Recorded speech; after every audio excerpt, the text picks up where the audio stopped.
Post-launch, it exploded very, very quickly. I think we had about 7 million impressions on launch day, and leads were coming in so fast that I had to build a GPT automation that would qualify leads automatically because we couldn't qualify them fast enough. We were on a $20 million a year run rate at that time. So our revenue was basically forecasted to be effectively rounding down to zero for 2 years. What are we going to do? Well, we basically can't do anything. We can't spend any money at all. So, the conclusion is we had to lay off 95% of the team and just hibernate. How quickly did you sign like another $1 million in ARR after the GA launch?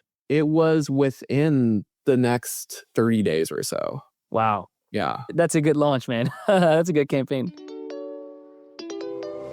That's product market fit. Product market fit. Product market fit. I called it the product market fit question. Product market fit. Product market fit. Product market fit. Product market fit. I mean, the name of the show is Product Market Fit. Do you think the Product Market Fit show has product market fit? Because if you do, then there's something you just have to do. You have to take out your phone. You have to leave the show 5 stars.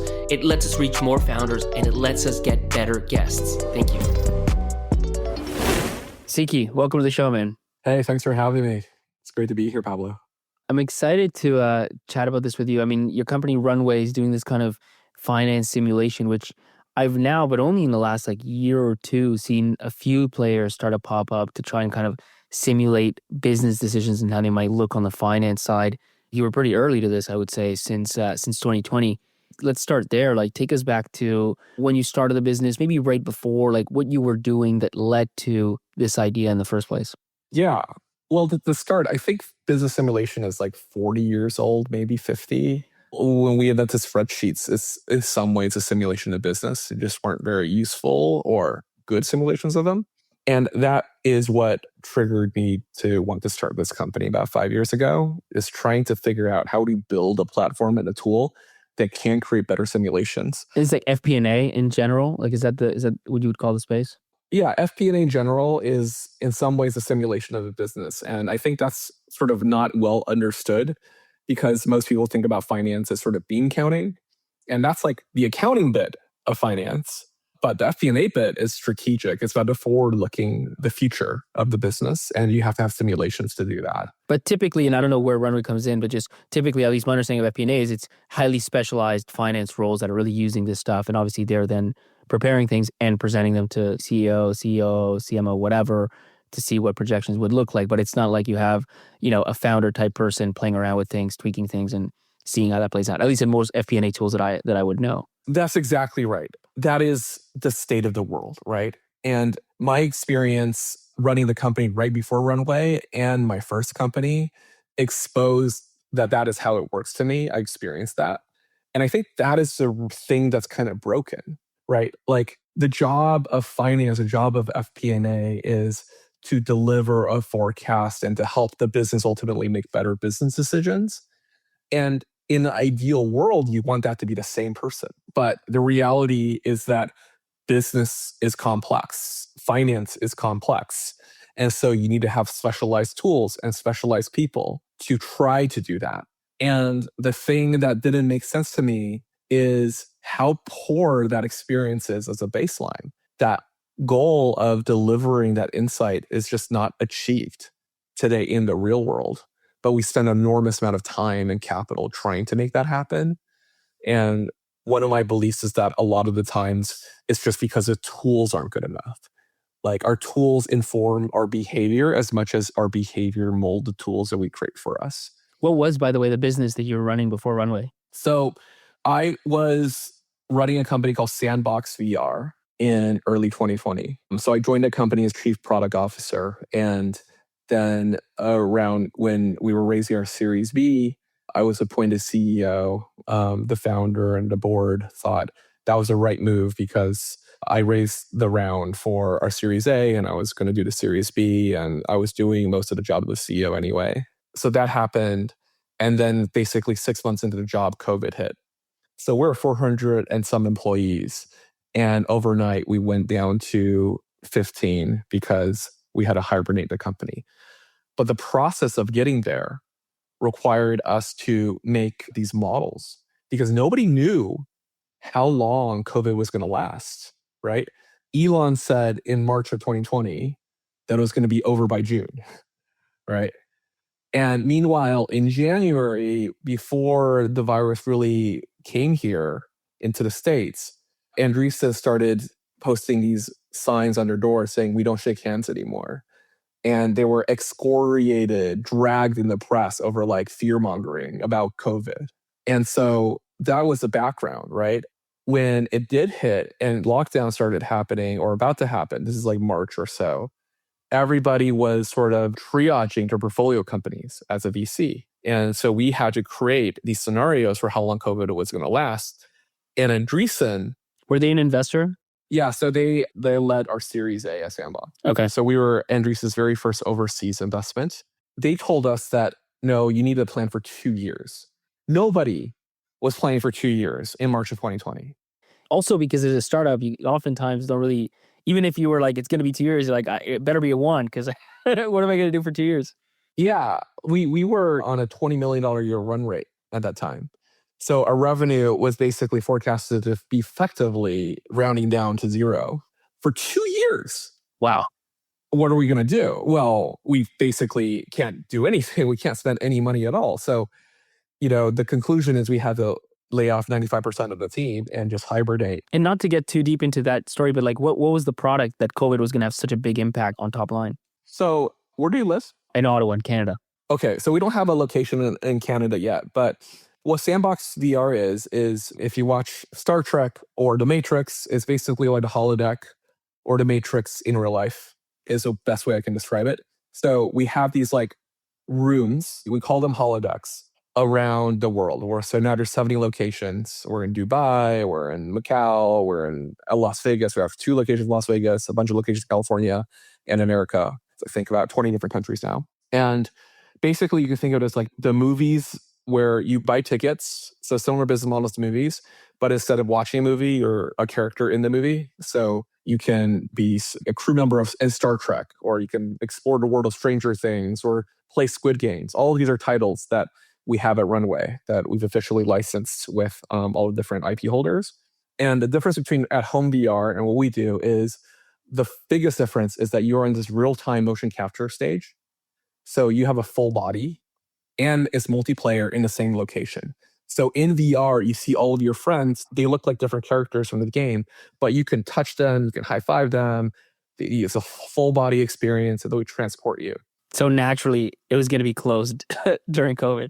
Highly social, contact, outdoor experience. So it was all going to go to zero, right? So that's what happened. After COVID, it's doing $100 million a year. We have 1,000 employees and profitable. At a time, it was a hot deal, hot company until COVID hit. So when that happened, I was working with our CFO. We hired a CFO from Netflix, fantastic finance person. And we were just creating these spreadsheets for how long COVID was expected to last. And we ended up with like 20 different versions of spreadsheet. And then if we change one, the others don't change. And there were like errors in them because there's so many of these versions and it was so complex of a business. And basically, on the tail end of it, when we laid off 94% of the company, I laid myself off, the entire leadership team. I was on the founder of the company. I was sort of a hired CEO. And I talked to the Andreessen team basically right after. And they are like, what do you want to do next? And I said, has anybody thought about making good finance software? Because we have Figma for design, we have Notion for knowledge. Like, there just doesn't seem to be anything good that's equivalent in quality for finance. That's interesting. It wasn't like something you'd seen for a long time. It was really just like very recent, deep pain point that you just experienced. So that was a trigger, right? But this is the fourth time I've been a CEO, third time I've been a founder. And so my first company, I was a year out of school and I found myself in the weird position of running a venture-backed company, which is a story in itself, right? I just literally graduated and I moved to the city and I didn't know anyone. And I somehow, became a fan. This is like before being a founder was even cool. What year was this? This is 2007. Oh, wow. Okay. Yes. Yeah. I'm older than I look. Asian don't raisin. I'm 40. I'm 42. So people think I'm like younger because of the hair. But it's true. From 2007 to now, I mean, the startup world has changed dramatically. It's become like institutionalized. It was very much at the edges at that point. Yeah, I was Y Combinator's very first dropout, and Y Combinator was not cool. Like, it's actually weird to see people saying like YC whatever as if it's like a badge from Harvard. I mean, it's an amazing program and it's highly prestigious. I'm just saying it wasn't back then in '07. It's funny because it probably was the most impactful and best back then. Not to say that it's bad now, but that's just my assumption. Actually, I wasn't there early. You could tell me, but I would assume it was probably incredible back then. Yeah, it was just 12 companies and Paul Graham, right? That was it. And Jessica, Paul and Jessica. Now it's like a whole institution and it's like more prestigious than Harvard and MIT. But man, it wasn't back in the day. And Paul really made it what it is today. But anyway, in '07, at my first company, when I was a year out of school, I majored in math, but I never thought of myself as any kind of business person. So when this company started working, we were making games for Facebook and we're about 40 employees and profitable. But I would get these spreadsheets from our fractional CFO because, I was told we needed one, which we did. And I just couldn't make heads or tails of it. I'm like, what even is contribution margin? And I guess I'm supposed to look at this and understand some kind of forecast, but she had no idea how the business works. How do I know she doesn't know how the business works? Because she never talked to me.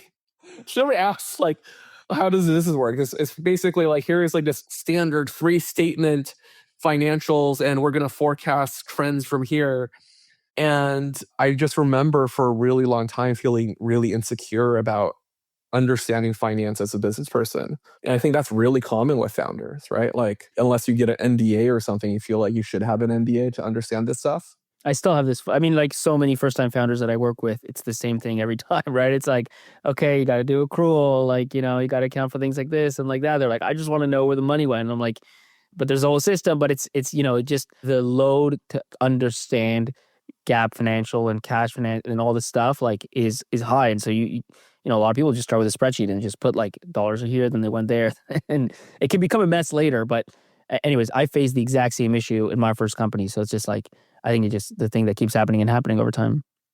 That's probably actually the right way to do it, right? When you're starting out, like, you want to be cash based. That's more useful.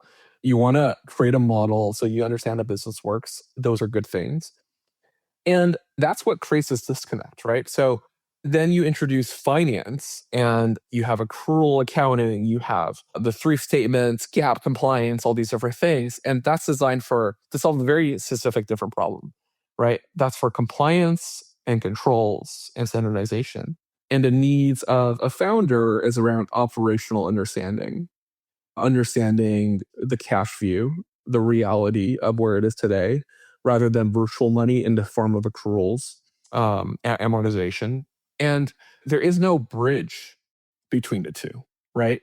And this is why you end up with sort of not just a sort of CEO model that's disconnected from the finance model, but you also have a sales model that's disconnected from the finance model, and the product model, the growth model. Every department ends up having their own model as you scale. And so the belief here is that a lot of this is informed by the complexity, but we invent tools in order for humans to manage that complexity, to make sense of more complexity, to offload complexity to a tool so that we can impart intent and understanding to it. If you think about the spreadsheet as a concept, what a spreadsheet is very good at doing, the purpose of it, why it's powerful, is that it offloads the calculations that we cannot do. It's not fast enough for us to do. We can't fit it all in our heads into a platform in the form of a computer that is very good at exactly that. But pre-AI, it wasn't very good at the other stuff, right? The creativity, the strategy, the context understanding.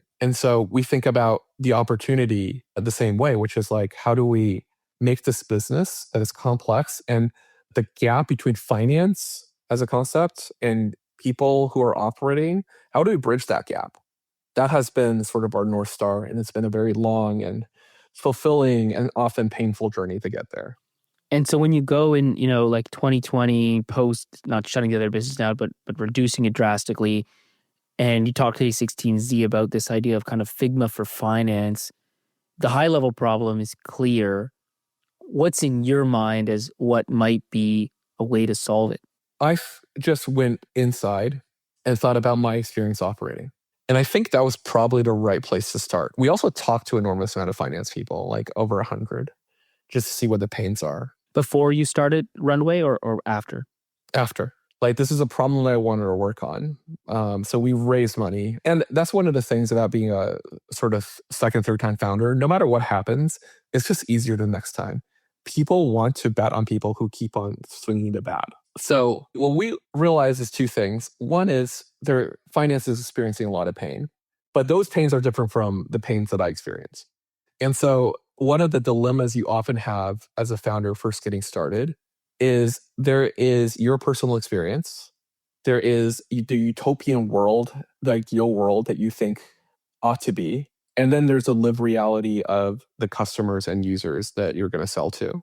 And untangling that can be quite difficult because one of the trade-offs is it is very useful to talk to customers, solve problems immediately, and build momentum. That is a very good strategy. However, you can end up with the faster horse problem, right? People experience these pains only because of deeply embedded consequences of the systems they're used today. So it is a creative act to figure out, well, how much do you solve for the immediate pains? And how much do you solve for the root cause of those pains in the first place and build something more ambitious? And that is very difficult to figure out.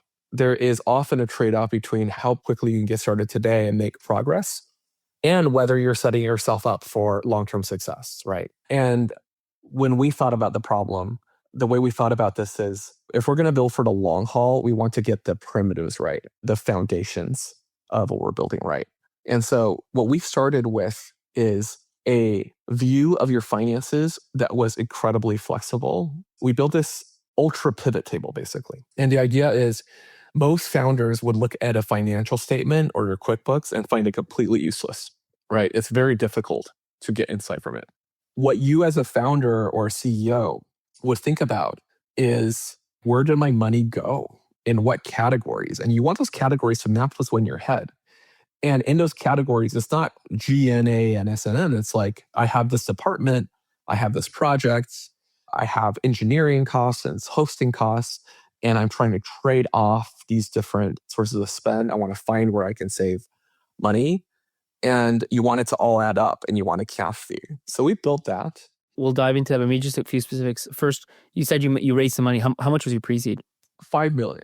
Okay. And then why did you end up on, because this is one of the challenges with this space, I mean, with many spaces, but this one in particular, where it's like the ICP really matters because the problem of, a 50,000 person CEO and the finance department they have and a 50 person founder type and the finance person they have is like 9-day difference. Where did you decide to focus and why did you pick that ICP to start? Yeah. So I kind of have regrets and I ambivalent on my regret on this. So we picked the founder startup architect. I picked myself. The reason is because I understood the problem. I've been through before. I can't get distribution into it because I'm plugged in. I understand the persona. And I was a customer. And I think the last one is particularly important. There was this viral thread about how Twitter or how Cursor doesn't have PMs. And I think Linear also said something similar. And people are like, yeah, we shouldn't have PMs. And that actually makes sense, but you have to really think about for whom it makes sense for. It makes sense when the builders are the users, right? But not every company or product or market is going to be that. Most would probably not be that. Most would probably not. In those markets, you probably want PFs, right? Ideally, you want as much overlap as possible, but it's not possible in most companies. So we picked that market because it was a market where I could be a user and understand what is good, right? When you did those 100 conversations, was that all already with this predefined ICP? Or did you go broader for that initial set of kind of seeing what the problem looks like? Yeah, we went broader. We talked to finance leaders specifically, and we got a deeper understanding of what the pain points are. And basically, there was a decision point. A decision point is, do we focus on the accounting bit, the source of truth, compete with effectively QuickBooks, or do we focus on the financial modeling and forecasting bit? Initially, what we started with is a front end on top of QuickBooks because we didn't want to compete with QuickBooks directly because we thought that would be difficult. And in retrospect, it would have been probably a good idea to compete with QuickBooks early because that would have been actually easier to build and the market would have been larger. Then to integrate into QuickBooks? Yeah, then to build on top because people were actually highly open to this idea of a better NetSuite, a better source of truth. But at the time, what we optimized for is like, what is like the fastest path to learning, which was, in retrospect, like not a bad decision, but we ended up building a relatively easy to pick up product for small businesses. So it took us about less than 6 months to really launch this. How did V1 work? What exactly did it do? Yeah, so the user experience is you have QuickBooks and you sign up for Runway and you just want a really good view into your expenses and see, how much cash you have, how much runway you have, and then be able to see month by month all of the expenses and what categories it went to according to your own organization, right? So it was so fast for you to just organize things into whatever buckets that you want. You could just drag and drop. So, like Mint, right? Mint.com. I was going to say Mint, right? And Mint had the problem where it miscategorized pieces. So I'm curious how you, as a founder, quickly would say these are, marketing and this is project A and whatever. Yeah. So that was the coolest thing that we built. Later on, when we started Runway, we kind of undid it, but we're going to bring it back because it's so awesome. So in Mint, when something's miscategorized, how do you fix it, right? You have to like open up the details and then recategorize it or write like a regular expression new rule and then say apply it to all future transactions matching this whatever, right? And that's a lot of work. I feel like you're constantly fiddling with it. So nowadays you can probably write an AI rule, which is nice. But what we did at Runway V1 was very cool is we made a drag and drop. So basically if like for some reason your Cloudflare expenses went to the sales team department, you could literally just drag it in the same tree into engineering department and it'll just remember. And that works on any level. So you can drag like an entire vendor, an account, or just one transaction, and it will just learn. It was just so fast. And then you can create new categories, new dimensions very quickly. So if one day you want to organize all of your expenses by project, you could just create a tree called projects, and you can create names of your projects, and all of your existing expenses will be under no project. So then you can just roll into the same tree and you say, okay, everything in sales is actually going to be this project, and you just drag it there, right? And it's just so freaking fast to organize your expenses and your income. This was like the Figma inspiration in terms of the user interface, at least with like, screens that tie to other screens. Figma was and still is a fairly big inspiration. It looked very different from Figma, though, obviously, as a finance tool. Okay, yeah. But the inspiration that we took from a product like Figma or Notion is the idea that you want to have these building blocks that are flexible and expressive and powerful that map to how people think about their whatever's in their head. In our case of business, in the case of Figma, is how do you think about a product or design. In the case of Notion, is how do you think about the knowledge of their head and that fits in their head. So in our case, yeah, the inspiration was what's the equivalent of a component in Figma or a block in Notion for us?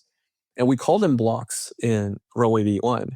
And the idea is one block is I have as a concept this project. I have as a concept this department. I have a concept of this company. And you can think of a company as the sum of these blocks, right? In terms of expenses, at least.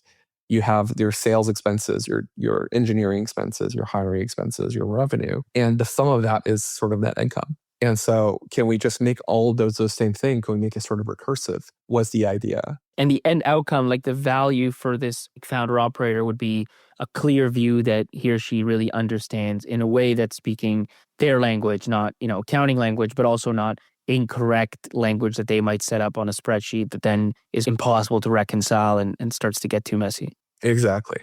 How did the launch go? Well, we actually technically didn't really launch until a year ago. So it wasn't much of a launch.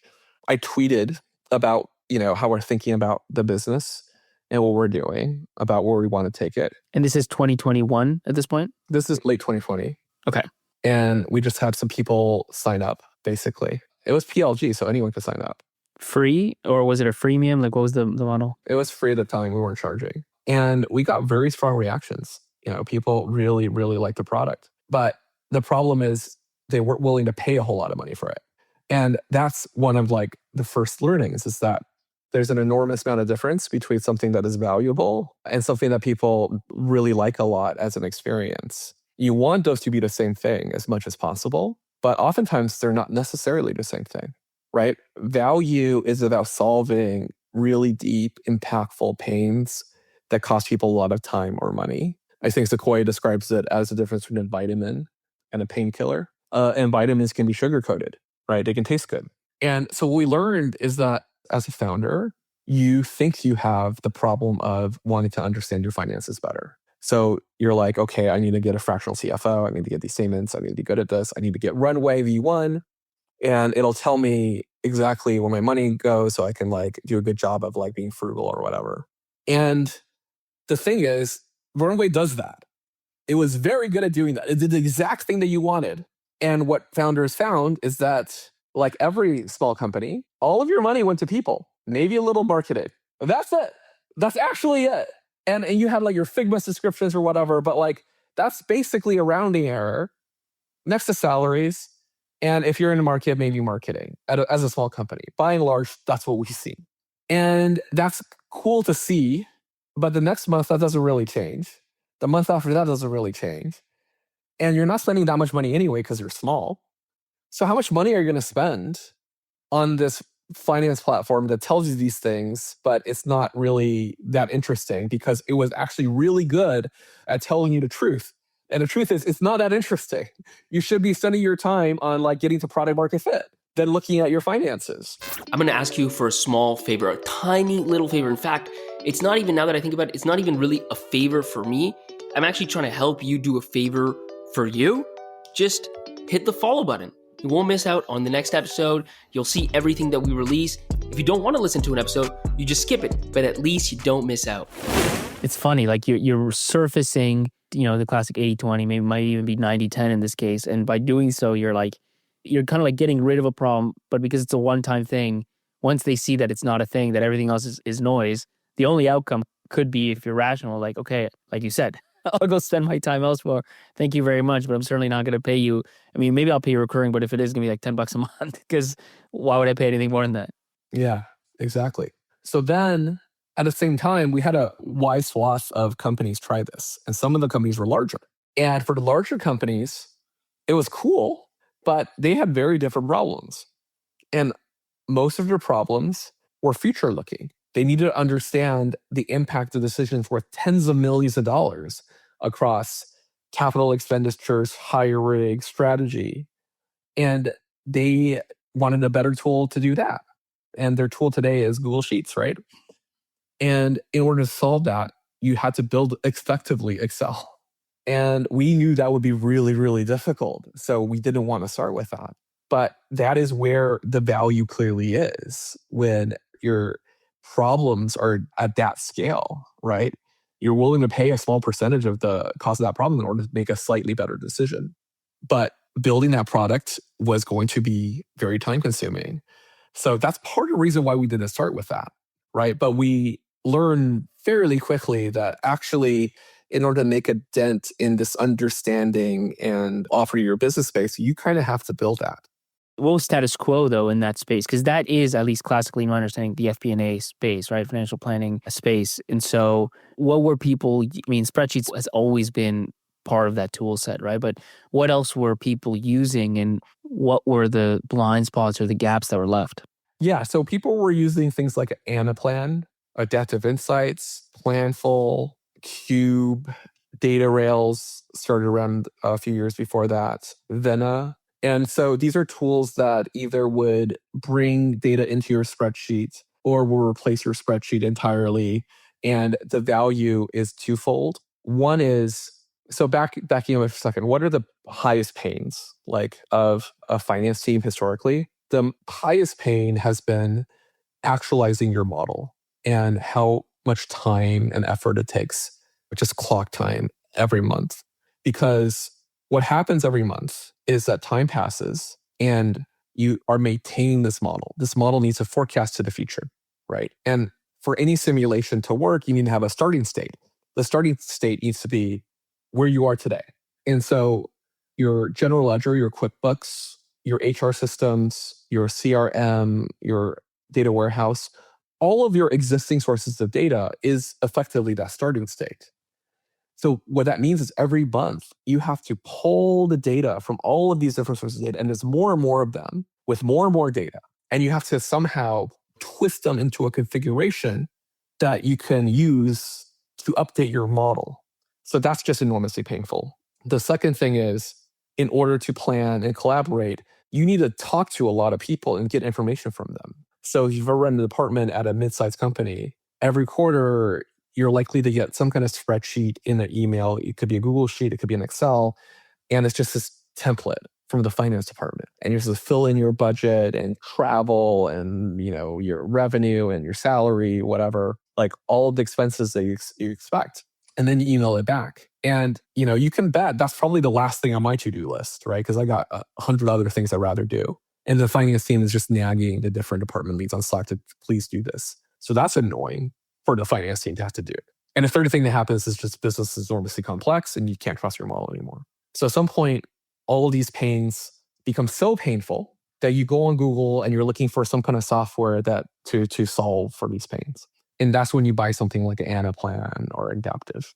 And the problem with the experience is that if you look at the NPS scores of all of these platforms, they're in the gutter. Like everyone has like really negative NPS scores. And so the reason is they actually will solve most of these pains that I'm talking about. So that's the real interesting thing. So all of these platforms, they connect to data integrations like we do. They have some budgeting workflows where you can assign tasks to different people and the project manage your quarterly budgeting review cycle, your annual planning cycle. And they're dimensionally modeling tools. So it makes your model it reduces the number of formulas in your model by a significant amount. What happens though is that, and this is like the really subtle thing about this space, after you spend 6 months, sometimes 2 years implementing one of these things, and you're paying like implementation specialists to do it, what happens at the other end is that inevitably you realize one day that you need to make a change to your model somewhere. Maybe there's a new business unit. Maybe you decide you change your go-to-market motion. Now you have a PLG motion. And now you have to change your model, and it's basically impossible. You have to hire like an implementation specialist to rebuild everything. It's going to take another 3 months for something that you could have done in an hour in a spreadsheet, because spreadsheets are really good at that. It's really flexible. And so that's the nuance of this problem. And the reason why it's happening is because when you are a user or a potential customer and you're experiencing these pains, you're not thinking about that 6 months from now because you don't have that pain right now. You're on Excel. Excel is great for that. But you buy this thing and 6 months later, you find out that you can't do it. And aren't some of these like Venna, I thought specifically, is like built on top of Excel, no? Has like Excel as a backbone? So that's true. There's two different problems with that. So on Venna and Cube and Data Rails. And so their churn problems are like fairly acute, and we get people switching from them all the time. And the issue with that is, one, the structure of bringing in your data into your spreadsheet also makes your spreadsheet rigid. Like you can't just like willy-nilly change it. It assumes your spreadsheet is going to like be a certain structure. So it does very dramatically make it rigid. So that's one problem. You can maybe try to work around that. There's like different solutions that do better or worse jobs, but that is one part of this reality. The other part of this reality is, well, yes, even if it does solve that problem, it doesn't solve the other problems that the Anaplans and Adaptives do solve, which is around collaboration and version control and all these different things. And so at some scale, you will need to solve those problems too. So it's either one or the other, and they're both broken. And it just hasn't been, and it's very, very difficult in retrospect, which is what we learned, to build something that has the power of a finance platform, but also the flexibility of a spreadsheet. And that's been, I think this hasn't been solved because it's just really, really, really hard. So when you decide you want to go there, like, do you then do this again? Do you have another like 100 conversations with people? Like, how do you decide? Because you said it's a very complex problem. How do you decide what you're going to build as your new V1? So it is a combination of talking to people, and now we have customers to talk to. But a lot of it, is born out of also my operating experience. I built hundreds of models when I was at head of product at Zynga, right? Like I understood modeling. I have some of the muscle memory of using Google Sheets and Excel. So I think having some intuition for what the opportunities are and what is minimally required to get to an outcome is highly useful. And so you got to start somewhere. And the reasonable place to start is, work for first principles. What is actually super minimally viable? What is absolutely required? And what is absolutely required is a way of modeling, is a way of writing formulas, right? So we started with that. Do you rebuild like a spreadsheet then? Eventually, yes. But to start, you don't have to build all of a spreadsheet, right? So one analogy is when you think about Airtable is very spreadsheet-like. It has a lot of overlap. It chose a different primitive than a cell. It chose a row. But when you can choose a different primitive, when you can basically decompose or unbundle a use case from Excel, you don't have to build all of Excel, right? You can just start with a minimal set of features as required for your specific workflow. So that's what we did, right? We had addition, multiplication. We had this idea of a person, so you could like sum up employees and salaries, which is idea of a plan, and then you can extend on top of it. So it ultimately took another 2 years for it to really start working. Wow. What do you do? Like, tell me about those 2 years, because there are a subset of like lean startup is embedded in everybody, right? And even the concept of MVP is generalizable in the sense that even if your MVP takes 2 years, it's still technically an MVP, it's just one that takes longer to build. But it's not immediately obvious how you can go about building for 2 years without having a huge risk that you're just like building the wrong thing, right? And then you spend 2 years and you launch it and nobody cares. Like, how do you balance it during those 2 years where you're building it out and making sure that the thing that you end up with, because one thing, if you take 2 weeks, you build something, you put it out, didn't work, who cares? We throw it out, right? Like, take 2 months, it's a big, you take 2 years, you're like, I better be bright that when I'm done this thing, people are going to pay me for it. Yeah. How do you make that happen? That is the single toughest thing about the past couple of years is going through that experience. The truth of it is very painful because you don't know and you are doubting yourself every day. And do investors doubt you, stakeholders, employees? Like, that's the other thing, is you got to keep everyone on this. We're going to get there. Employees, definitely. Investors, less so if you have the right investors. Yeah, it's very hard. And what made it easier are a few things. Well, one is you try to talk to customers as much as you can, and you are constantly reinforced that this is a real pain. It's empirically true that there's a real pain because the market already exists. There's multiple examples of billion-dollar companies in the space. So you know that this is a valuable thing. You also know that the status quo is bad. One of the things that helps is having other examples. So I had actually an expectation coming in that this would be a 3.5 to 5 year build. From day before I started the company, like that was my basic expectation. And that is because when I look at the most valuable companies products that I admire, Figma, Notion, Airtable, Coda, all of these were 3.5 to 5 years to launch. It was 6 years for Figma to get to $1 million in ARR. 6 years. And I remember talking to Dylan. Dylan's one of our investors. When I think I was like 2 years in, I asked him what was the most surprising thing about taking Figma from zero to where it is today. And he said, what surprised him the most is how few people made it all the way. And the more I thought about the answer, the more I think that's remarkable. Because Figma, now we know, is one of the most successful private outcomes of all time, actually public outcomes now, right? And even for Figma, you could be part of the early team before they got to their first million where nothing was growing. You could look left and look right, and half the people thought they weren't going to make it. And so this is why I think about Paul Graham recently said, or I think it was Jessica, she said that when they started at Y Combinator, their assumption was that startups are a test of intelligence, right? That you must be very smart, and we're going to fund these very smart people, and they're going to be successful. And over the course of the past 15 years, and more, now almost 20 years now, what they've learned is that startups are a test of stamina, far more so than intelligence. And so I think about that. My question is, during that time, like, because it's true, like, you know, Figma, Notion, Airtable, they built amazing products and they were under the scene, like kind of in build mode for a long time. what's your litmus test as you develop things that this feature is built the right way? Customers will love the way that this feature is built. Like the thing that you normally do in this iterative step in the normal world, and you kind of get feedback from people, not so much that they tell you, but at least you can see the usage, you can see the patterns, and you get the qualitative, you get it all. In this mode of building, how do you make sure along the way that you're not going too far in one wrong direction before pulling back and saying, no, that's not built right?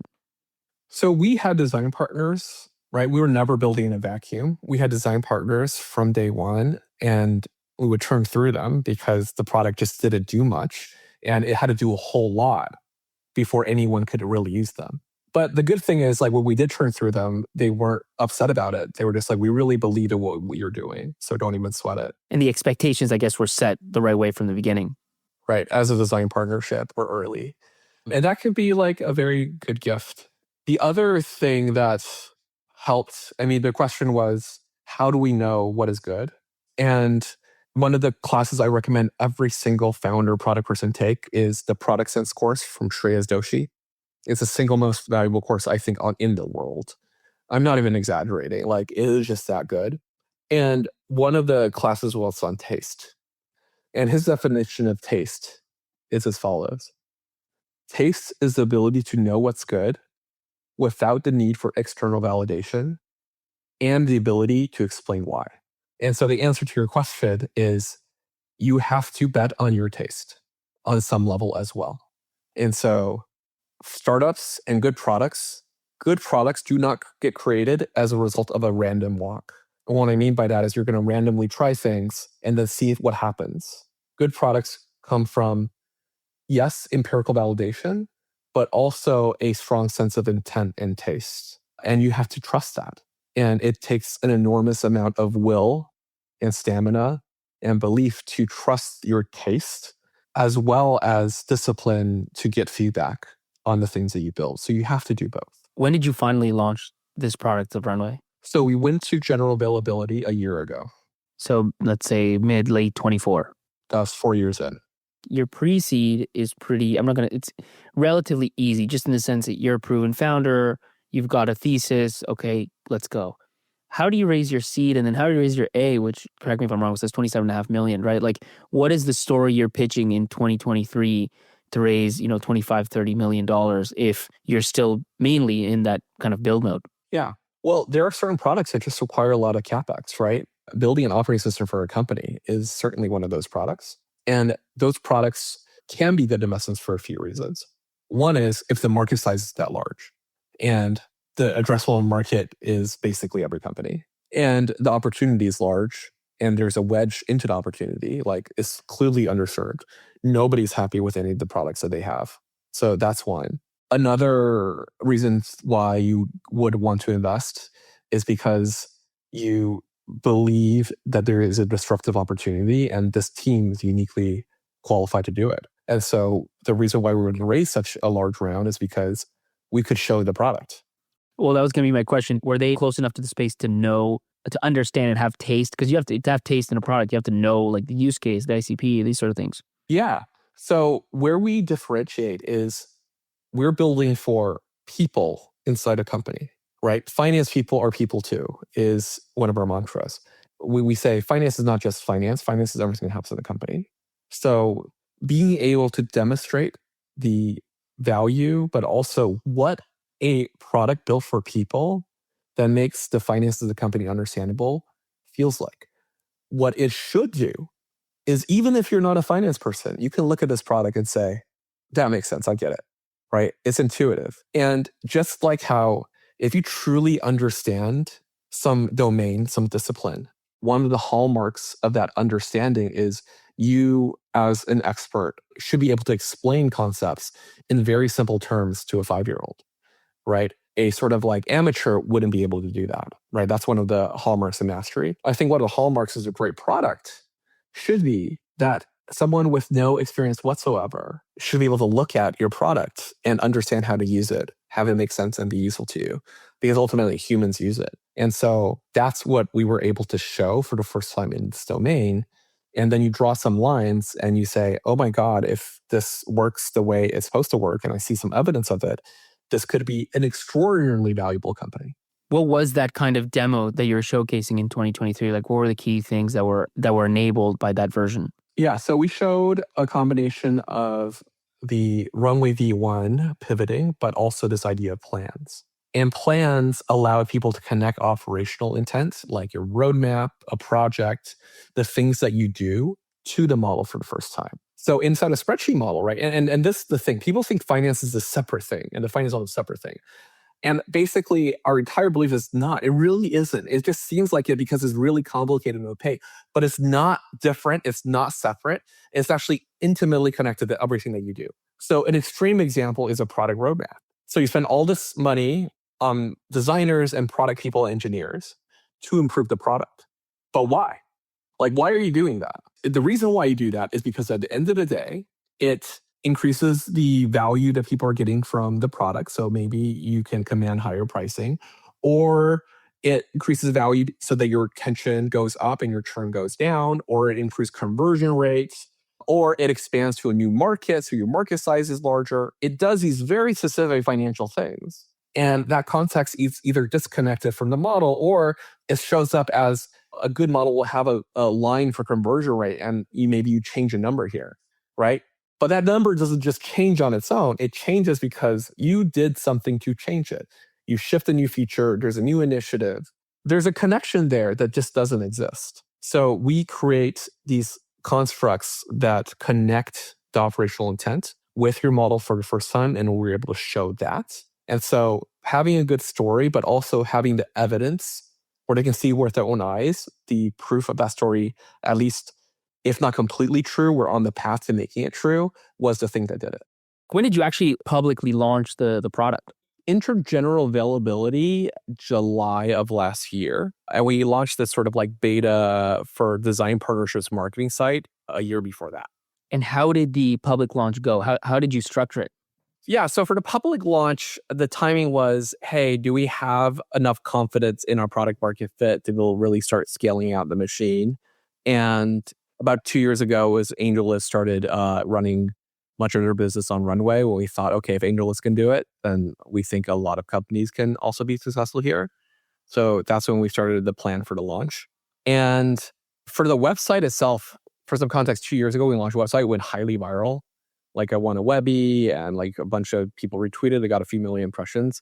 And it wasn't even supposed to be a launch. I literally tweeted, hey, new website, some new roles, check it out. That's it.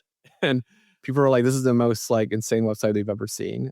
So that was sort of an unintentional launch, but we weren't really live or generally available until a year and a half now. For the launch, we just want to do a launch campaign. It's our sort of coming out story where we can tell people what we're about, what makes us different, tell a story of Runway, why we exist, and show a demo of the product. Because really what makes Runway successful is people be able to see and use and feel the product. And we really wanted to make sure that that's like what people saw. So we commissioned a launch video. And we spent a bunch of time thinking about the creatives, and that was fairly well received, knowing that our main distribution channel is going to be LinkedIn and Twitter. And in conjunction with that, we also thought about, okay, how do we amplify the story, right? Like, it's not like it was today. It is today where every startup is launching with like some highly produced video, right? I think that wasn't quite as common a year ago or 2 years ago. And the amplification strategy was, all right, how do we like do something really cool, right? Because what worked for the website is we just took a normal marketing website. We thought, how do we plus it in, plus is a term coined by, I think, the Walt Disney Company, just how to make things like just that much better. How do we plus it, what people normally do in a marketing website, and just take it to an 11, right? Because that 10% difference, like we talked about before, isn't a difference of 10% in outcomes. It could be 100x. And we applied the same reasoning and thought to, what can we do for our launch campaign? And we thought, okay, what people normally do is, they might get out some swag or something, maybe there's some t-shirts, they'll outreach some people, and a lot of people will just do the video and the tweet storm. And what we decided to do is, okay, let's do swag, but let's just make it really insane, and let's have that itself be a story tied to this launch. So a launch is a story, right? There's an asset associated with that story. It's on different channels. And then there is the time of the launch, right? You want all of the amplification to be concentrated and as close of a time as possible. And you want a wide network of people ready to go to amplify that message, right? Those are the sort of the ingredients that we thought about. And so our idea for the sort of timing and the network of influencers, we wanted to amplify it, came down to this idea of let's do swag, but let's do it better, right? Let's not just do a t-shirt, let's do a bomber jacket. And that bomber jacket is highly designed and branded, and it's bespoke. And it's unique. There's only 200 of them. They're individually numbered. And let's send them to our supporters, our best customers, some influencers. Then we thought, all right, but that's still like not that memorable. It's still, okay, receiving something in the mail. So we thought, how can we make that a lot more interesting? And so we brainstormed a little bit, and we eventually landed on this idea of what if, there's a sense of mystery. And I think about mystery sometimes when I think about creative ideas for either product or marketing. The reason why I think about that is because the guy who made Lost, and his name escapes me, but the producer of Lost, J.J. Abrams, right? He had a great TED talk about the mystery box that he grew up with, and like nobody knows what's inside it, but that's the point. And if you open it, it becomes less interesting. Like when things are mysterious, that in and of itself just triggers something deeply, innately human in terms of curiosity. So the idea was, let's put this jacket in a bag. We thought about like, should it be a chest? Should it be? But what's practical is a helmet bag, and let's lock it. And we also thought about, okay, like we're going to, at first the idea was like, we're just going to lock it and not send you the key until launch day. But then, we were brainstorming variations of this. And what we ended up doing is we sourced a time digital lock. And it was very hard to find, right? Like it's a very niche product. That's wild. But yeah, we sourced a time digital lock, and the lock would only unlock at the exact minute and second of our launch day. So we started asking influencers for their addresses, and people always are into a mystery. We say it's going to be a really cool surprise. They're like, cool, I can't wait. And then we mailed out these bags, and people started posting about them. Nikita was like, what is this? It looks like a bomb. And I said, maybe it is a bomb. Like I just got this from Runway. We were already like tagging our company beforehand. And then when it all launched on launch day, people were posting their jackets. What was the outcome? Like, I'm curious, ultimately, how many impressions did you get? And then ultimately, how did like revenue kind of flow from that? Yeah. So our first million revenue was for me tweeting through it. In how many months? I mean, it took us 3 years to get to 1. 3 years, but then post-launch, yeah, like... Yeah. Post-launch, it exploded very, very quickly. I think we had about 7 million impressions on launch day, and on our website, I think 2 years ago, it was a 5 million. And leads were coming in so fast that I had to build a GPT automation that would qualify leads automatically, because we couldn't qualify them fast enough. How quickly did you sign like another million in ARR after the GA launch? It was within the next 30 days or so. Wow. Yeah. That's a good launch, man. That's a good campaign. We're not product-led growth, so we're sales-led growth. So we have to run through sales. So our average time to close about 20 days. And that's like enormously fast. And then how have things gone since, like growth-wise? Really well. We've quadrupled year over year, which is exciting. But yeah, there's still a lot of work to do. But that was a good start for the rest of the year. Perfect. Well, listen, we'll stop it there. And let me ask the last 3 questions we always end on. First one is, when did you personally feel like you'd found true product market fit? Yeah, that moment was when AngelList not only signed, but said, hey, we're actually going to run our business on Runway. And they were happy with it, right? They were like telling their friends about it. And we did a case study with them, and like they were just shouting over rooftops over how pleased they are with Runway and they've never seen anything like it. That was the first moment. Before that, it was just a slog, and it's been slog since then, right? But that first major happy customer who's not just like satisfied, but over the moon because it's so different and new and it made it feel something, that was that moment. And that was about 2 years ago. And was there a time, especially while you were building, where you thought maybe things wouldn't work out and you just fail, and especially in your case, like spend a lot of time and then fail? I mean, I want to say, of course, like my first instinct is to say, like, of course, like all the time, right? And no matter how big you are, you still have that fear. You still have that feeling. Like product market fit is not just one instance, right? It's like a continuum, and you keep on capturing deeper product market fit in new segments. But I don't know if that's actually true. Like what I would say is like there were times where I had no idea and the team had no idea how long it was going to take or if it was ever going to happen, right? But at the same time, like what I felt was it does not violate the laws of physics, and this people are not happy with their existing products, and there is a better product to be built. It exists, we just haven't built it yet. And I don't know when exactly it'll happen, but I always believe that it would if you just keep on going, because my expectation has been set by looking at Figma and Notion and Coda and all these other companies and how long it took. Like if you just keep going, not all the time, but if you don't keep going, for sure, you will not figure it out. And then last question, what would be your number one piece of advice for an early stage founder looking for product market fit? I like to think of it as, my mental model of this is that there is this lighthouse that you're trying to reach for. That's your vision. And the path towards product market fit is this blindfolded walk through terrain. And you have to be able to like have this lighthouse in your vision at all times, but you have to adapt very flexibly to the terrain you're on. So you have to be infinitely flexible in the short term while being very stubborn in the long term. Awesome. Well, dude, it's been great having you on the show. Thanks for sharing your story. Thanks for having me. Wow, what an episode. You're probably in awe. You're in absolute shock. You're like, that helped me so much. So guess what? Now it's your turn to help someone else. Share the episode in the WhatsApp group you have with founders. Share it on that Slack channel. Send it to your founder friends and help them out. Trust me, they will love you for it.